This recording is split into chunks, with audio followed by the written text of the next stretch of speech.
हम तो बार बार कहते थे कि ये अलायंस सिर्फ पिकनिक के लिए अलायंस बना है, जो एक शहर से दूसरे शहर घूम के सिर्फ बीजेपी के खिलाफ कुछ षड्यंत्र रचाना चाहते हैं, मोदी जी के खिलाफ कुछ षड्यंत्र रचाना चाहते हैं, लेकिन इसका कोई भविष्य नहीं है। आज खुद से उन्होंने स्वीकारा कि ना तो इंडिया अलायंस का कोई भविष्य है और ना तो कांग्रेस पार्टी का भविष्य है।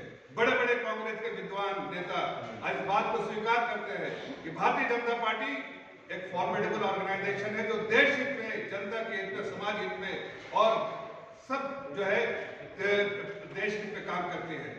आज भारतीय जनता पार्टी की सरकार, एनडीए सरकार पूरी दुनिया में भारत का बोलबाला है, एक शक्तिशाली देश बन के आया है। आज हमने दुश्मनों को मारा है, उनके घर के ठिकानों में और आतंकवादी ठिकानों पे भी मारा है, घर में घुस के मारा है।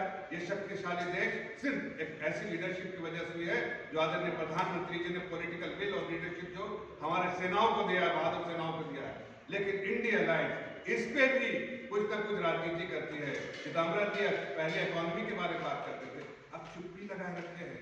देखो, उनको ही पता है देश की अर्थव्यवस्था 14वें 11वें स्थान में है। 14वें स्थान में जब वो थे, जब वित्त मंत्री थे तो 14वें स्थान में थी, और जब से हम सरकार में है 2014 से आज 4वें स्थान में हो गई है। देश की अर्थव्यवस्था बढ़ रही है, देश बढ़ रहा है, देश मजबूत हो रहा है, देश शक्तिशाली देश बढ़ रहा है, और ये सब एक लीडरशिप की वजह से है। इस लीडरशिप का एक ही मकसद है कि देश को मजबूत करना है, देशवासियों को मजबूत करना है, गरीबों को मजबूत करना है, गरीबों को जो है गरीबा रेखा से बाहर निकालना है।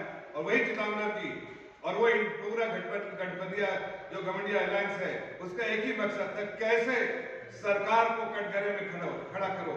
सरकार कटघरे में खड़ा कर सकते हैं, लेकिन उन कारणों की वजह से नहीं जिन कारणों की वजह से आप चाहते थे। आपका तो कहीं ना कहीं मकसद ऐसा था जो मोदी जी को कहीं ना कहीं कटघरे में खड़ा करे, लेकिन देश की जनता मोदी जी के साथ है, और इसलिए आज घमंडिया अलायंस को इस बात का एहसास हो गया है कि उसका भविष्य खत्म हो गया है।